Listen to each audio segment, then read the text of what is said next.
leur avait dit que les Américains les tortureraient, les affameraient et les priveraient de leur dignité. Mais quand les prisonniers japonais sont entrés au camp McCoy en 1944, l'ennemi ne les a pas brisés par la violence, mais avec des hamburgers et du Coca-Cola. Ils s'attendaient à la faim, pas à la survie. Quand les portes du train se sont ouvertes avec fracas dans le froid mordant du Wisconsin de 1944, des dizaines de soldats japonais sont descendus sur le sol enneigé, clignant des yeux contre la lumière pâle. Leurs uniformes étaient déchirés, certains tenus ensemble avec du fil ou des banques de tissu. La faim se lisait sur leurs visages. Joues creuses, yeux fatigués, lèvres gercées après des semaines de rations courtes et de transport. Chaque homme avait appris la même leçon depuis son premier jour dans l'armée impériale. La capture était une honte. La capture était pire que la mort. On les avait avertis que les Américains les tortureraient, les affameraient, les humilieraient jusqu'à ce qu'ils supplient pour la miséricorde. Beaucoup s'étaient préparés à être abattus au moment où ils quitteraient le train. Au lieu de cela, ce qu'ils ont vu les a fait hésiter. Des rangées de baraques en bois se dressaient contre la neige. Tours de garde, barbelés, quelques sentinelles avec des fusils. Mais l'atmosphère n'était pas ce qu'ils avaient imaginé. Il y avait de l'ordre ici, même une sorte de routine tranquille. Des camions passaient par les routes du camp, et la fumée des cheminées de cuisine portait l'odeur de nourriture en train de cuire. Une nourriture riche, bien plus forte que les soupes faibles dont ils avaient vécu pendant des mois. Certains prisonniers échangèrent des regards nerveux, d'autres gardèrent les yeux baissés, refusant de trahir même une étincelle de curiosité. Les gardes criaient des ordres en anglais, nets et rapides. Les prisonniers ne comprenaient pas la plupart, mais le ton était ferme, pas sauvage. Des interprètes expliquaient « Mettez-vous en ligne, avancez, ne rompez pas la formation ». Des représentants de la Croix-Rouge observaient depuis les coulisses, presse-papier en main. Cette présence seule surprit les prisonniers. Chez eux, on leur avait dit que l'Amérique était sans loi, brutale, indifférente aux traités. Pourtant, voici des étrangers s'assurant que les règles étaient suivies. Cela pouvait-il être réel ? Le processus d'admission était mécanique, mais choquant dans son humanité. Les hommes furent épouillés, leurs uniformes infestés de poux furent brûlés. Des examens médicaux furent effectués pour mesurer la fièvre, la malnutrition, les os cassés. Un soldat japonais avec un bras bandé s'attendait à être ignoré. Au lieu de cela, un médecin américain inspecta la plaie, la nettoya et la pansa à nouveau. Le soldat resta figé, incapable de concilier l'acte de soin avec l'image de l'ennemi barbare qu'on lui avait inculqué. Un prisonnier chuchota à un autre avec incrédulité. « Pourquoi ferait-il cela ? Nous ne sommes pas leurs hommes, nous ne sommes rien. » Un autre secoua la tête. « Ce doit être un piège, attends. » La peur persistait. Chaque pas semblait pouvoir mener à la punition qu'on leur avait dit qui viendrait. Pourtant, chaque heure révélait quelque chose d'étrange. Une adhésion inattendue à la Convention de Genève. Cette phrase qu'ils avaient entendu chuchoter auparavant mais n'avaient jamais cru qu'elle aurait du poids. Après l'enregistrement, les hommes furent conduits à travers la cour vers leur nouveau quartier. La neige craquait sous leurs bottes. Le froid transperçait leurs manteaux minces, mais les baraques, bien que rudimentaires, étaient chauffées avec des poêles alignés de couchettes et approvisionnées en couverture de laine. Ce n'était pas la maison, pas la liberté, mais c'était un abri. Quelques prisonniers s'assirent lourdement sur les matelas, les testant avec leurs paumes comme s'ils craignaient que la douceur ne disparaisse. Des couchettes jamais utilisées, un rappel que c'était la captivité. Pourtant, à l'intérieur, les hommes remarquèrent quelque chose qu'ils ne pouvaient ignorer. Le camp était géré comme une machine, oui, mais pas comme un cachot. Le contraste les rongeait. Toute leur vie, on leur avait dit que la capture signifiait la dégradation, que la reddition les privait d'honneur, les réduisant à des animaux aux yeux de l'ennemi. Mais ici, au camp McCoy, les premières images s'imprimèrent différemment. Un garde aidant un homme malade à se stabiliser. Un médecin enroulant soigneusement de la gaze.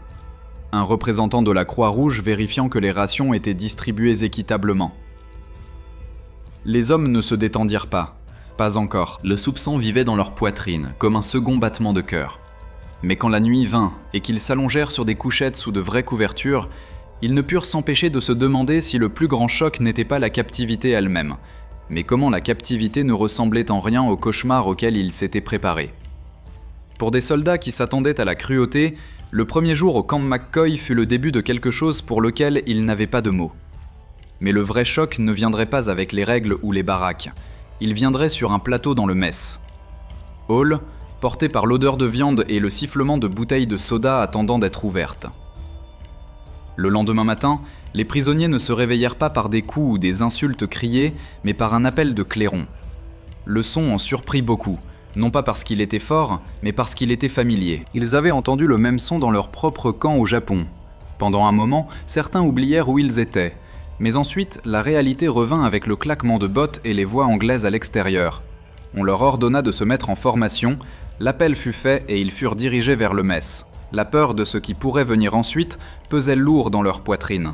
Beaucoup s'attendaient à ce que la nourriture soit retenue ou qu'ils soient nourris de restes impropres aux animaux. La faim avait été leur compagne constante dans le Pacifique. Les repas s'étaient réduits à des bols de riz aqueux, parfois de l'orge, et s'ils avaient de la chance, quelques légumes marinés. La viande était une rareté, le sucre presque mythique.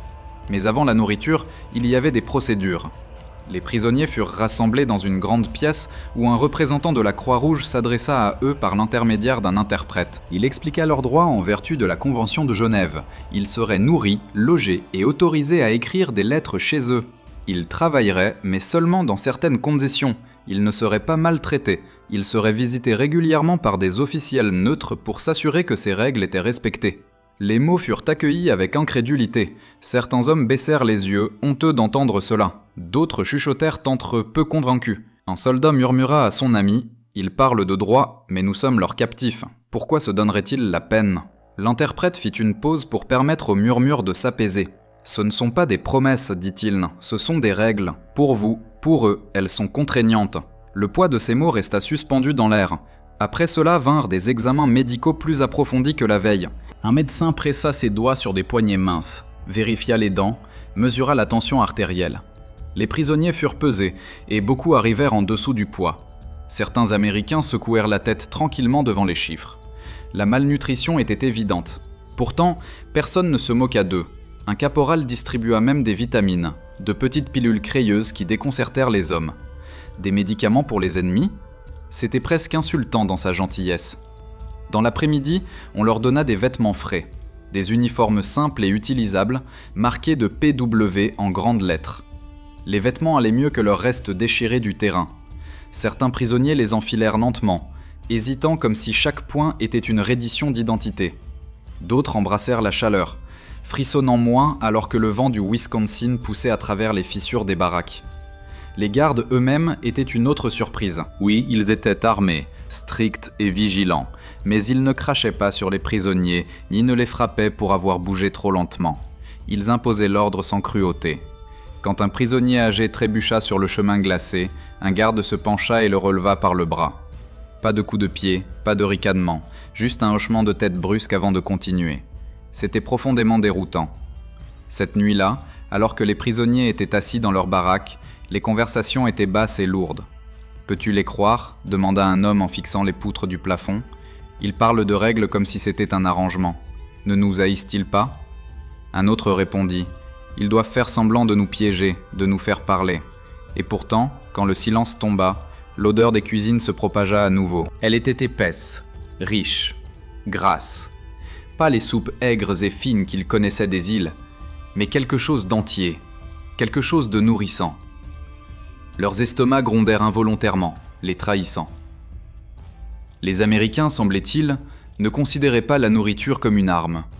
Pour eux, c'était une routine, un dîner de mardi, un déjeuner de jeudi, rien de plus. Mais pour les prisonniers japonais qui avaient marché à moitié morts à travers la jungle et la plage, qui s'étaient cachés dans des grottes rongeant des racines, qui s'étaient rendus avec des ventres creux et une peau tendue, cette odeur était presque insupportable. Certains pressèrent leur visage dans leur couverture, pour la bloquer. D'autres chuchotèrent que demain peut-être, le piège se révélerait. Peut-être que la nourriture était un appât. Peut-être que la gentillesse disparaîtrait aussi vite qu'elle était apparue. Pourtant, quand le lendemain arriva, les files se formèrent à nouveau, et les plateaux furent remplis à nouveau, et la routine continua, stable et inébranlable. Les règles étaient réelles, les inspections étaient réelles, les procédures étaient réelles, et la vérité la plus étrange de toutes se pressait lentement contre leurs attentes. L'Amérique, même en guerre, croyait à l'ordre. Mais l'ordre des règles n'était rien comparé à ce qui attendait dans le mess lui-même, où la faim et la mémoire entreraient en collision. Avec un hamburger et une bouteille en verre qu'ils n'avaient jamais vue auparavant, la file avançait lentement, les bottes raclant contre le sol du mess. De la vapeur s'élevait des plateaux derrière le comptoir, portant un parfum si étranger au nez japonais que beaucoup d'hommes ne pouvaient le situer. C'était riche, lourd, fumé. De la viande, oui, mais pas comme le poisson séché ou les petites coupes qu'ils mangeaient autrefois chez eux. C'était plus épais, plus copieux, quelque chose de plus proche du luxe. Les prisonniers serraient leurs plateaux en étain comme des boucliers, attendant que l'humiliation vienne. Peut-être que des restes leur seraient jetés, peut-être que de la nourriture gâtée serait servie avec moquerie. C'est ce qu'ils attendaient. La faim rendait chaque seconde plus longue, mais la peur les empêchait de paraître trop impatients. Puis le premier soldat s'avança. Un cuisinier américain, manches retroussées jusqu'au coude, déposa un pâté chaud sur le pain avec une spatule, puis ajouta des pommes de terre frites sur le côté. Finalement, il tendit la main vers une bouteille en verre suant de condensation, fit sauter le bouchon et la glissa sur le plateau. L'écriture rouge sur l'étiquette était inconnue, presque décorative. Le soldat japonais fixa le plateau comme s'il s'agissait d'un piège. Sa main tremblait. « Avancez !» dit le cuisinier platement. Le prisonnier se traîna en avant, fixant toujours. Derrière lui, d'autres se penchèrent pour apercevoir ce qui avait été donné. Des chuchotements ondulèrent le long de la file. « De la viande ! Il nous donne de la viande !» Quand plus de plateaux commencèrent à se remplir, l'incrédulité s'approfondit. Le pain était doux au toucher, les pommes de terre frites dorées, et la bouteille, Coca-Cola, expliqua brièvement un garde, pétillait comme si elle était vivante. Dans le coin de la salle, les prisonniers s'assirent à de longues tables en bois. Ils regardèrent la nourriture avec prudence, presque avec suspicion, comme des hommes qui étaient entrés en territoire interdit. Quelques-uns portèrent la bouteille à leurs lèvres. La douceur explosa d'abord, puis la brûlure de la carbonatation dans leur gorge. Certains s'étouffèrent, toussant du choc. D'autres écarquillèrent les yeux d'étonnement. Un homme rit, une explosion incontrôlée qui surprit ses voisins. Un autre se couvrit la bouche et baissa la tête, les épaules tremblant, pris entre le rire et les larmes. Un soldat mince, les côtes visibles même sous son nouvel uniforme, souleva son hamburger des deux mains comme s'il pouvait se désintégrer. Il le renifla puis mordit dedans. De la graisse coula le long de son menton. Il se figea, mâchant lentement comme si chaque bouchée pouvait disparaître s'il bougeait trop vite. Puis il baissa son visage, cachant les larmes qui montaient. Un camarade de couchette le poussa du coude. « Ça va ?» L'homme avala difficilement. J'avais oublié le goût de la graisse. À une autre table, deux prisonniers débattaient tranquillement. « Ils veulent nous affaiblir », argumenta l'un. « Ils nous engraissent pour que nous oublions notre cause. »« Ou ?» dit lentement son compagnon. « Ils mangent simplement comme ça tous les jours. » Cette idée était plus difficile à avaler que la nourriture elle-même. Le mess se remplit de sons bas. Mastication, rire étouffé, un sanglot occasionnel rapidement caché. Pour un groupe d'hommes qui avaient vécu à travers la faim de Guadalcanal, Saipan et les îles d'origine, les lignes d'approvisionnement défaillantes, le repas était plus que de la nourriture. C'était une attaque contre leurs suppositions. Un prisonnier chuchota plus tard à son camarade de couchette que la douceur du Coca-Cola ressemblait à un rêve mal tourné, trop doux pour appartenir à la guerre. Les Américains servant la nourriture ne remarquèrent rien d'extraordinaire. Pour eux, c'était une routine. Ils mangeaient le même hamburger et les mêmes frites, les lavaient avec la même bouteille de coca et n'y pensaient rien. Pour les gardes et les cuisiniers, nourrir les prisonniers était une procédure. Mais pour les prisonniers eux-mêmes, c'était comme s'ils étaient passés dans une autre réalité. Ce qui les secoua le plus n'était pas l'abondance, mais la normalité de tout cela. Les Américains ne célébraient pas. Ils ne narguaient pas. Ce n'était pas un festin destiné à impressionner, c'était simplement le dîner de mardi. Ce contraste frappa plus fort que n'importe quelle insulte n'aurait pu le faire. Voici des hommes qui avaient combattu férocement, à qui on avait dit que l'Amérique mourait de faim, décadente, au bord de l'effondrement. Pourtant, en captivité, ils mangeaient mieux qu'ils ne l'avaient fait en tant que soldats libres de l'Empire. La honte était aiguë, mais le soulagement était plus aigu encore. Au moment où les plateaux furent vidés et les bouteilles se tinrent vidées sur les tables, les prisonniers se rassirent en silence. Certains plièrent leurs mains comme en prière, d'autres fixèrent le mur d'un regard vide, essayant de traiter ce qui venait de se passer. Les gardes du mess appelèrent à l'ordre, reconduisant les hommes vers leur baraque. Les prisonniers sortirent en file, toujours abasourdis, chuchotant toujours entre eux sur ce qu'ils avaient goûté. Cette nuit-là, allongés sur des couchettes sous des couvertures de laine, le souvenir du hamburger et du Coca-Cola resta avec eux. Pas seulement comme de la nourriture, mais comme une preuve. La preuve que leur ennemi vivait dans un monde différent. Un où la douceur pouvait être gaspillée sur les prisonniers. Un où la viande était si commune qu'elle pouvait être façonnée en pâté et distribuée sans réflexion. Mais la nourriture n'était que le début. Une fois que les routines de la vie quotidienne à l'intérieur du camp McCoy prirent forme, les prisonniers feraient face à un nouveau défi. Vivre avec l'ordre, l'ennui et les moments d'humanité qui testaient tout ce qu'ils pensaient savoir. Le choc de ce premier repas persista, mais il n'effaça pas la réalité de la captivité. Chaque matin, les prisonniers de guerre au camp McCoy se réveillaient au son de l'appel, les bottes craquant dans le givre, les fusils pointés vers eux depuis les tours au-dessus. Le barbelé était toujours là, coupant à travers l'horizon, leur rappelant que cette vie, peu importe à quel point elle différait de ce qu'ils attendaient, était toujours une prison. À l'intérieur du fil, la routine gouvernait tout. Après le petit déjeuner, les prisonniers étaient divisés en groupes. Certains étaient assignés à pelleter la neige des routes, d'autres à couper du bois, d'autres encore à aider dans les fermes voisines sous supervision de garde. Le travail était régulier, pas brutal.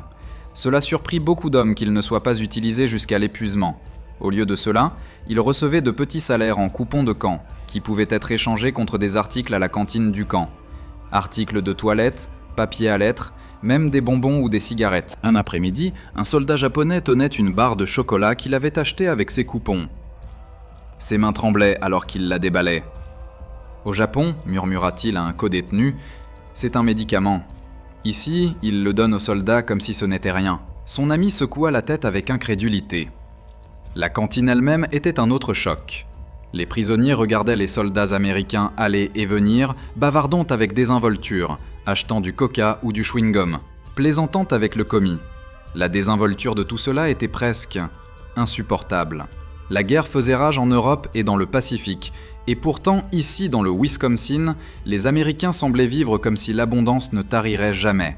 Pourtant, la structure quotidienne de la vie du camp commença à peser d'une manière différente. Il n'y avait pas de combat, pas d'avancée, pas de camarades mourants à enterrer. À la place, il y avait la monotonie. Se réveiller, travailler, manger, dormir. L'esprit, autrefois consumé par la survie, avait maintenant de l'espace pour vagabonder, et avec l'errance vint l'aspiration. Les lettres devinrent des lignes de vie. Le camp permettait à chaque prisonnier d'écrire 2 lettres et 4 cartes postales par mois, fortement censurées, mais toujours précieuses. Des hommes penchés sur des tables grattaient des mots au crayon, essayant de capturer leur foyer à l'encre. « Je suis vivant » était souvent tout ce qu'ils pouvaient gérer. Certains recevaient des lettres en retour, de fines enveloppes avec des kanji écrits de main familière. D'autres n'en recevaient aucune. Pour ces hommes, le silence devenait plus lourd à chaque semaine qui passait. Des cours d'anglais étaient offerts le soir. Quelques prisonniers curieux y assistaient, répétant lentement les mots après le professeur américain. Pain, table, fenêtre. D'autres se moquaient, insistant qu'il était inutile d'apprendre la langue de l'ennemi. Mais même les sceptiques écoutaient depuis leur couchette, les oreilles dressées au rythme étrange des mots. Il y eut des moments de contact inattendus. Un garde sur le chantier demanda une fois à un prisonnier « Le riz te manque-t-il » L'interprète relaya la question. Le prisonnier rit amèrement et répondit en japonais « Le riz est un souvenir ». Quand la réponse fut traduite, le garde se tut, réalisant peut-être le poids derrière les mots.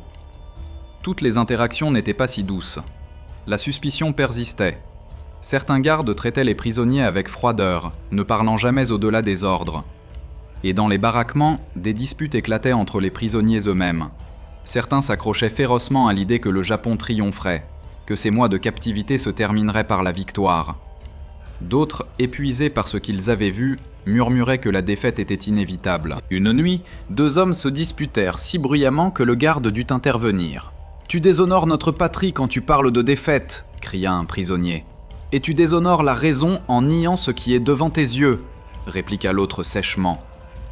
Le garde les fit taire, mais la tension demeura. Même au milieu de l'Amérique, la guerre vivait dans leurs esprits. Pourtant, la vie au camp produisait aussi de petites routines humaines. Les prisonniers sculptaient des jouets en bois pendant leurs heures libres, jouaient à des jeux improvisés ou simplement s'asseyaient ensemble, racontant des histoires de chez eux. L'odeur du réfectoire ne cessait de les hanter, mais au moins elle était constante. 3 repas par jour, quoi qu'il arrive. Ce seul fait distinguait cette captivité des tranchées de la jungle et des îles en ruine d'où ils venaient. Dans les baraquements la nuit, le silence tombait souvent rapidement après l'extinction des lumières, mais de temps en temps, quelqu'un chuchotait dans l'obscurité « Que penses-tu que ta famille mange ce soir ?» Les réponses ne venaient jamais, seulement des soupirs et le froissement des couvertures. La vie quotidienne au camp McCoy n'était pas la liberté, ce n'était pas non plus la cruauté. C'était quelque chose entre les deux, un limbe où la survie était certaine, mais le sens semblait insaisissable. Mais plus il vivait à l'intérieur des barbelés, plus il commençait à remarquer quelque chose d'étrange. Derrière les horaires stricts et les clôtures gardées, des moments de connexion commençaient à scintiller entre le geôlier et le captif. Des moments qui ne pouvaient être expliqués par les règles ou la routine. Pendant des semaines, le camp fonctionnait comme une horloge. Les gardes donnaient des ordres, les prisonniers obéissaient, les repas arrivaient selon l'horaire. Le rythme était prévisible, même ennuyeux.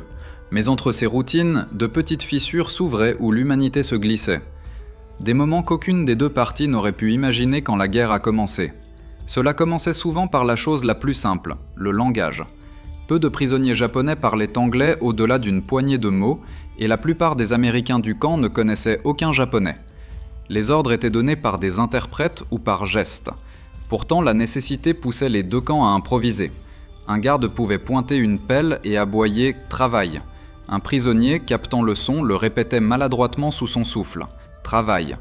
Bientôt, d'autres faisaient de même, riant doucement de leur tentative maladroite. Un soir, lors d'un cours d'anglais, un instructeur américain écrivit le mot « famille » au tableau. Il demanda un volontaire pour le dire à haute voix. Un prisonnier se leva, hésita, puis dit « famillé ». La classe éclata de rire. Pas cruel, mais authentique, et même le professeur sourit. Le prisonnier sourit aussi, son visage s'adoucissant pour la première fois en semaines. En cet instant, l'étiquette d'ennemi céda la place à quelque chose de plus ordinaire. Des hommes essayant de franchir un fossé. La nourriture, encore une fois, devint une sorte de terrain d'entente. À de rares occasions, les gardes partageaient des cigarettes ou de la gomme à mâcher avec les prisonniers pendant les corvées de travail. La gomme les déconcertait. Un homme mâcha pendant quelques minutes, puis l'avala tout entière. Les Américains rugissaient de rire, secouant la tête, essayant d'expliquer. Bientôt, la gomme devint un petit symbole d'échange, un garde offrant, un prisonnier acceptant avec une révérence raide. Il y eut aussi des affrontements. Dans une ferme à l'extérieur du camp où un groupe de prisonniers de guerre travaillait à défricher des champs, un fermier américain les observait de près. Son fils avait été tué dans le Pacifique, et le ressentiment bouillonnait dans son regard. Quand un prisonnier se pencha pour ramasser un outil tombé, le fermier cracha sur le sol près de ses pieds. Le garde escortant l'équipe de travail remarqua, ne dit rien mais se rapprocha. La tension flottait dans l'air froid, non dite mais brute. Le fermier se détourna, murmurant « Aurait dû les laisser mourir de faim ». Ce moment se répandit rapidement parmi les prisonniers quand ils retournèrent au camp. « Tous les Américains ne suivent pas leurs règles », dit l'un sombrement. Son compagnon de couchette répondit « Bien sûr que non, ce sont des hommes comme nous. Certains haïront, d'autres non. » À l'intérieur des barbelés, des amitiés se développaient parfois là où personne ne s'y attendait. Un jeune garde nommé Miller, à peine 20 ans, avec un accent doux de l'Illinois, s'attardait souvent près des baraquements après le service. Il portait des photographies de sa famille, les montrant aux prisonniers qui se rassemblaient près de la clôture. Il ne comprenait pas ces mots, mais il comprenait les visages. Une mère, un père, 2 petites sœurs. En retour, les prisonniers traçaient des formes dans la poussière, esquissant leur propre maison, leur village, leurs épouses attendant de l'autre côté des océans. Ce n'était pas un dialogue en mots, mais un dialogue en images. Un soir, Miller réussit à dire lentement « mère, père, sœur ». Il pointa les photos. Un prisonnier hocha la tête, toucha sa poitrine et dit en japonais « Haha, chichi, imoto ». L'échange ne dura que quelques instants avant qu'un autre garde n'ordonne à Miller de partir. Mais la graine était plantée. Ils avaient parlé à travers le gouffre, ne fût-ce qu'un instant. Pourtant, la culture était profonde et la suspicion encore plus profonde. Parmi les Japonais, la loyauté envers l'empereur n'était pas effacée par les hamburgers ou le Coca-Cola. Certains hommes chuchotaient des avertissements contre l'adoucissement. Ils accusaient les codétenus qui assistaient aux cours d'anglais de trahir leur honneur. Dans la lumière tamisée des baraquements, des disputes éclataient. La survie valait-elle l'adaptation ? Ou chaque mot emprunté, chaque moment de rire avec un garde, grignotait-il ce qu'ils étaient ? Un prisonnier écrivit secrètement dans son journal « On nous a dit que les Américains étaient des animaux. Et pourtant, ils partagent leur gomme. Ils soignent nos blessures. Lequel est le mensonge ? Lequel est la vérité ? Les contradictions les rongeaient.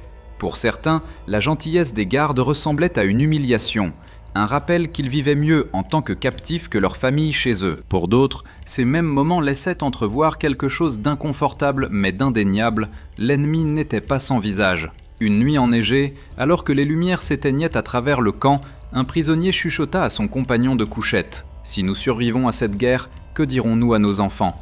Que notre ennemi nous a nourris ? Qu'il nous a donné des couvertures ? Qu'il nous a souri ?»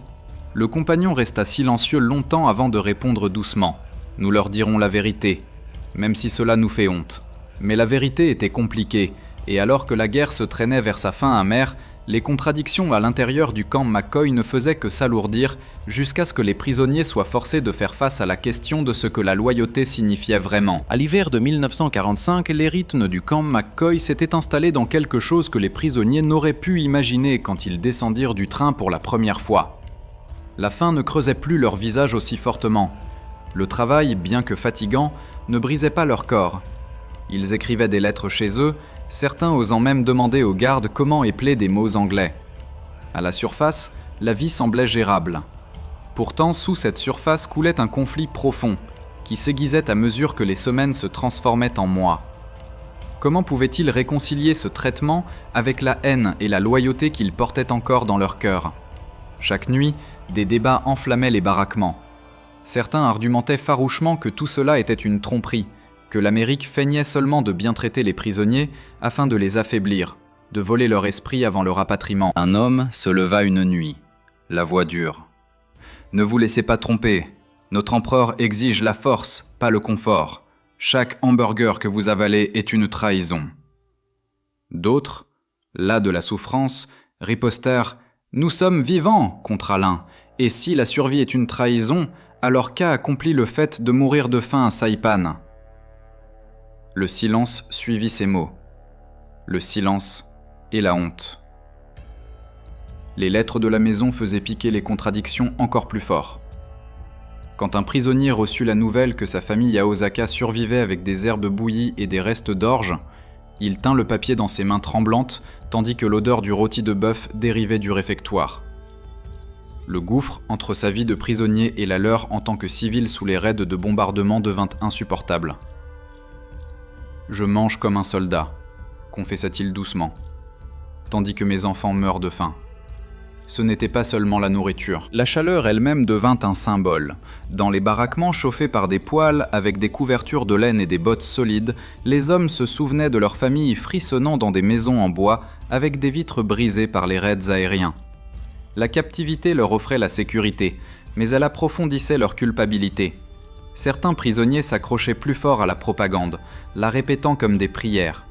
L'Amérique était décadente, creuse, prête à s'effondrer.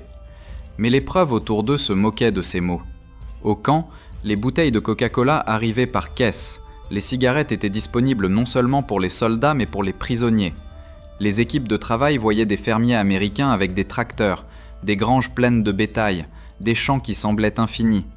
L'abondance ici n'était pas un fantasme, c'était normal. Un garde entendant un prisonnier remarquer sur les champs débordants dit simplement « Ceci n'est que le Wisconsin, tu devrais voir l'Illinois ». Le prisonnier baissa les yeux, honteux de l'envie qui brûlait en lui. Les contradictions brisaient certains hommes en silence. Un soir, un prisonnier chuchota à travers les larmes « Je croyais que le Japon était le centre du monde, mais maintenant je vois que peut-être nous ne sommes qu'une petite île. » Son compagnon de couchette le gronda, l'avertit de ne jamais prononcer une telle trahison à voix haute. Mais la pensée avait été exprimée, et les pensées ne peuvent être reprises. La religion ajouta une autre couche. Certains prisonniers se rassemblaient en cercle murmuré, récitant des prières aux ancêtres, s'accrochant à la tradition. D'autres regardaient les aumôniers américains diriger des offices pour leurs propres hommes, et la curiosité scintillait. Quelques-uns assistaient même, ne serait-ce que pour s'asseoir dans la chaleur de la chapelle. Ils ne comprenaient pas les hymnes, mais ils reconnaissaient l'acte de foi. Différents dieux, différents rituels, mais la même fin humaine d'espoir. Peut-être la contradiction la plus douloureuse survint lors des inspections de la Croix-Rouge. Les officiels demandèrent aux prisonniers s'ils étaient bien traités. La plupart répondirent oui, parce que c'était vrai. Mais ensuite, dans les baraquements, la honte les balaya. Nous admettons que notre ennemi nous traite équitablement, tandis que notre propre nation ne peut nous nourrir. Qu'est-ce que cela fait de nous ? Personne n'avait de réponse. Un après-midi enneigé, une équipe de travail déblayait une route à l'extérieur du camp quand un groupe d'enfants américains s'approcha. Ils étaient curieux, audacieux, leurs joues rouges du froid. Une fille tendit une barre de chocolat, l'offrant à travers le fil à un prisonnier japonais. Il se figea. Il avait affronté des bombes, des balles, la faim. Mais le geste innocent d'un enfant le terrifiait plus que n'importe quelle arme. Lentement, il prit le chocolat, s'inclina profondément et dit en anglais hésitant « Merci ». La fille sourit, sauta vers ses amis. Cette nuit-là, l'homme confessa à ses compagnons de couchette qu'il se sentait plus brisé par cette petite gentillesse que par toutes les batailles qu'il avait endurées. « Un enfant de l'ennemi, chuchota-t-il, m'a donné de la nourriture avec un sourire. Comment puis-je la haïr ? » De tels moments laissaient des cicatrices de confusion. Ils n'effaçaient pas la loyauté envers l'empereur, ni ne mettaient fin à la guerre dans leur cœur. Mais ils rendaient la ligne entre amis et ennemis plus floue que la propagande ne l'avait jamais admis. Alors que 1945 avançait, les hommes savaient que la guerre à l'extérieur atteignait son apogée. Des rumeurs de bombardements à Tokyo, de pertes aux Philippines s'infiltraient dans le camp. Chaque nouveau rapport élargissait la contradiction. À l'intérieur des barbelés, ils vivaient avec des repas réguliers, un abri, même des aperçus d'humanité. À l'extérieur, leur nation brûlait. Mais la captivité, aussi humaine soit-elle, ne pouvait durer éternellement. La question qui se profilait était simple et terrifiante. Que se passerait-il quand les portes s'ouvriraient enfin et qu'ils retourneraient dans une patrie scarifiée par le feu et la faim ? À l'été de 1945, le monde en dehors du camp McCoy avait basculé au-delà de toute reconnaissance. Les chuchotements se transformèrent en gros titres portés dans les journaux américains que les prisonniers apercevaient occasionnellement à travers les gardes ou les officiels de la Croix-Rouge. Les Alliés avançaient en Europe. Les villes au Japon brûlaient sous des vagues de bombardiers. Quand Hiroshima et Nagasaki furent frappés, les rumeurs coururent à travers le camp plus vite que les gardes ne pouvaient les faire taire. La plupart des prisonniers ne comprenaient pas pleinement ce qu'était une bombe atomique, mais l'horreur de celle-ci saignait à travers chaque mot. Puis vint la vérité qu'ils ne pouvaient ignorer, le Japon avait capitulé. L'annonce tomba sur le camp comme un poids que personne ne pouvait soulever. Certains prisonniers fixaient le sol avec des regards vides, d'autres pleuraient en silence, leurs épaules tremblant sous de minces couvertures. Pendant des années, ils avaient porté la croyance que leur nation ne pouvait tomber, que la mort était préférable à la défaite. Maintenant, la défaite était arrivée alors qu'ils étaient derrière les barbelés, incapables de lever une arme, incapables de choisir leur destin. Les jours passèrent dans un silence étrange. Les gardes ne se vantaient pas. Ils continuaient simplement avec les routines. Repas, appels, inspections. Pour beaucoup de prisonniers, Cette constance était insupportable. Ils nous traitent de la même façon, chuchota amèrement un homme, que nous soyons des guerriers ou des vaincus. Ne voit-il pas notre honte ? Mais le camp se préparait déjà au rapatriement. La Croix-Rouge commença à organiser des listes, des routes de transport, des horaires. Les prisonniers reçurent des uniformes propres, des examens médicaux et des briefings sur le voyage à venir. Ils seraient expédiés de retour à travers le Pacifique, non pas comme soldats d'un empire victorieux, mais comme survivants d'une guerre que leur nation avait perdue. Le départ ne fut pas triomphant. Le matin du transfert, les prisonniers sortirent de leur baraquement portant de petits ballots d'affaires. Certains serraient des sculptures en bois faites pendant les heures oisives. D'autres portaient des lettres de la maison soigneusement pliées, tachées de larmes et de sueur. En passant les portes, beaucoup jetèrent un dernier regard en arrière au camp qui les avait détenus. Ce n'était pas l'affection qui les émouvait, mais la confusion. L'endroit où ils s'attendaient à la cruauté leur avait plutôt donné des hamburgers, du Coca-Cola, des couvertures et même des aperçus de gentillesse. Le voyage de retour fut long et lourd. Sur le navire, les hommes se blottirent ensemble, se demandant ce qui les attendait au Japon. Les villes avaient disparu, les familles dispersées, la faim pire que lorsqu'ils étaient partis. Ils s'inquiétaient d'être marqués comme lâches, méprisés pour avoir vécu comme prisonniers. La culpabilité était vive, mais un autre souvenir l'était aussi. Un souvenir qu'ils ne pouvaient oublier. Le goût de ce premier repas au camp McCoy. Un homme griffonnant dans un carnet usé écrivit « Je pensais que mon ennemi me briserait avec la violence. Au lieu de cela, il m'a brisé avec la nourriture. Je ne peux effacer le goût du pain, de la viande et de la douceur. Il me suivra chez moi comme une ombre. » Lorsque les prisonniers ont finalement posé le pied sur le sol japonais, la réalité les a frappés durement. Des ruines bombardées s'étendaient là où des villes se dressaient autrefois. Les familles les ont accueillis avec des larmes, du soulagement et parfois de l'amertume. Certaines épouses et certains enfants avaient survécu en mangeant de l'herbe et de l'écorce d'arbres, d'autres n'avaient pas survécu du tout. Les prisonniers de retour ont fait face à des accusations de faiblesse, de déshonneur, mais dans leur silence, ils portaient des histoires que personne à la maison ne voulait entendre, des histoires de hamburgers et de Coca-Cola, d'Américains qui les traitaient selon des règles plutôt que selon la rage. Dans les années qui ont suivi, quelques-uns ont parlé avec prudence de leur séjour en Amérique. Ils ont admis que cela les avait forcés à voir l'ennemi non pas comme des monstres mais comme des hommes. D'autres n'ont jamais parlé du tout, enterrant les souvenirs sous des couches de devoir et de honte. Pourtant, même dans le silence, les contradictions ont perduré. L'héritage du camp McCoy et d'autres camps comme celui-ci ne se trouve pas dans les batailles ou les victoires, mais dans ces moments calmes et désorientants où la nourriture, la gentillesse et l'ordre se sont heurtés à la peur et à la loyauté. Pour les prisonniers, la captivité a révélé quelque chose d'inconfortable mais d'indéniable. L'humanité pouvait exister, même au milieu de la guerre. Et c'est peut-être la leçon finale. Les guerres se terminent, les nations se lèvent et tombent, mais les petits choix, un garde partageant une photographie, un enfant offrant des bonbons, un cuisinier faisant glisser un hamburger sur un comptoir, peuvent laisser des marques qui survivent au bruit des canons.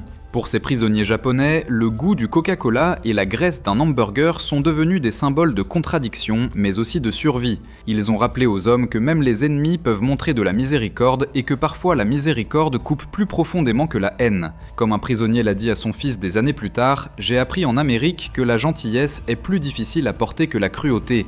La cruauté, tu peux la combattre, la gentillesse, tu t'en souviens. » La guerre peut dépouiller les hommes de tout, mais elle ne peut effacer le pouvoir des petits actes d'humanité, et c'est l'histoire qui mérite d'être rappelée. Si vous avez trouvé cette histoire significative, assurez-vous de vous abonner pour plus de récits véridiques de l'histoire de la Seconde Guerre mondiale. Ces histoires, bien qu'enfouies dans le temps, nous parlent encore aujourd'hui. Elles nous rappellent les choix que les humains font dans les heures les plus sombres, des choix qui révèlent qui nous sommes vraiment.